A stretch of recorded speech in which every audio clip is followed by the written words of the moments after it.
Welcome to my channel. Di sini saya akan membuat tugas pendidikan bahasa Indonesia pidato dengan tema pergaulan bebas pada generasi Z.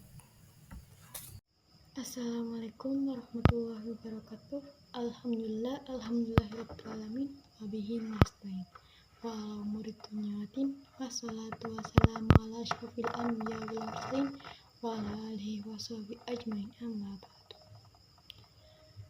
Pertama-tama, marilah kita panjatkan puja dan puji syukur atas kehadirat Allah Subhanahu wa Ta'ala yang telah melimpahkan rahmat dan hidayah kepada kita sehingga kita dapat berkumpul dengan penuh berkah ini.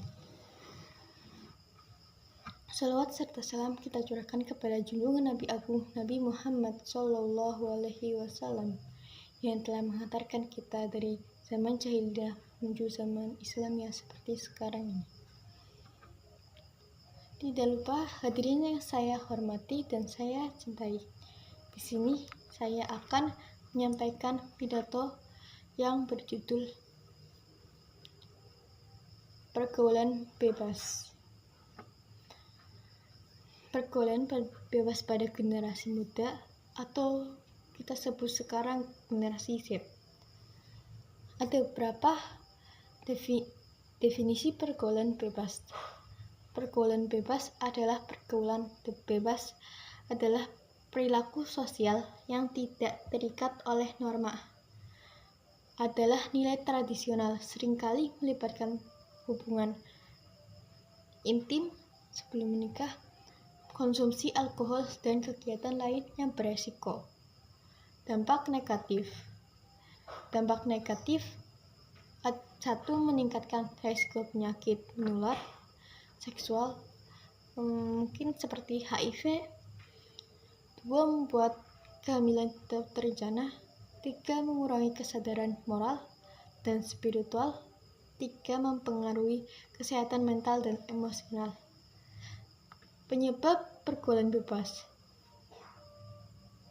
Ada beberapa penyebab pergaulan bebas yang kita pahami. Pengaruh media sosial dan konten tidak seimbang. Pengaruh media sosial dan konten tidak seimbang sering kita jumpai. Banyak anak kecil yang menggunakan medsos dengan cara tidak sesering itu menggunakan medsos.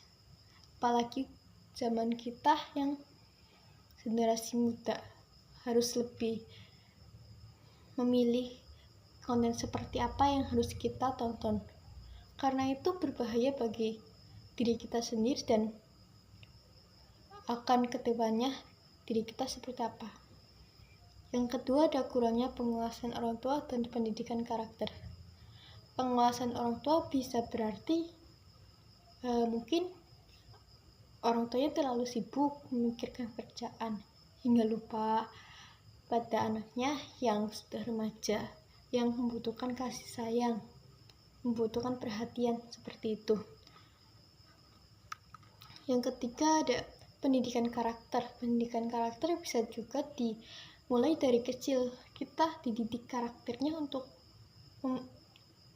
memproses sesuatu yang tidak baik itu disingkirkan atau dihapuskan, dan kita harus memikirkan perilaku yang baik itu harus dicontoh seperti itu. Ketiga, ada tekanan dari teman-teman dan lingkungan. Tekanan dari teman-teman dan lingkungan bisa jadi teman-teman kita yang pergaulannya bebas, mungkin karena orang tuanya keluar kota, dia sendirian, dia bebas mau pulang malam, mau pergi kemana, karena orang tuanya tidak ada di rumah. Jadi mereka bebas mengajak kita untuk ayo kita kesana yuk, tapi kita bisa menghindari itu atas kesadaran diri kita sendiri. Kalau kita tidak sadar, ya berarti emang diri sendiri yang belum sadar. Nah, lingkungan. Mungkin lingkungan banyak kita temui. Mungkin ada yang lingkungannya ada orang yang suka kelayaban atau seperti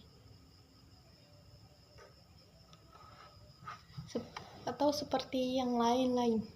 Mungkin bisa menjadi kita yang lebih berpikir positif, berpikir untuk ini tuh negatif atau positif.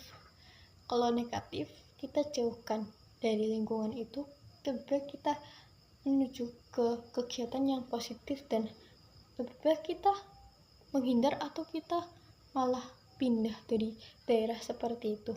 Mungkin solusinya, 1, ada pendidikan karakter dan nilai-nilai moral. Pendidikan karakter bisa juga karena orang tua. Mungkin karena orang tuanya dia ternyata lebih luas waktunya.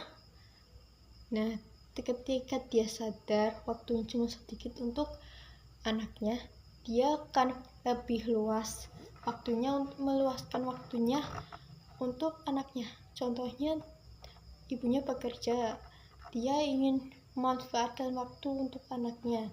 Karena dia bekerja, dia berhenti bekerja untuk anaknya, untuk memanfaatkan waktu dan memberi pendidikan karakter yang bagus untuk dirinya. Yang kedua, ada pengawasan orang tua yang efektif.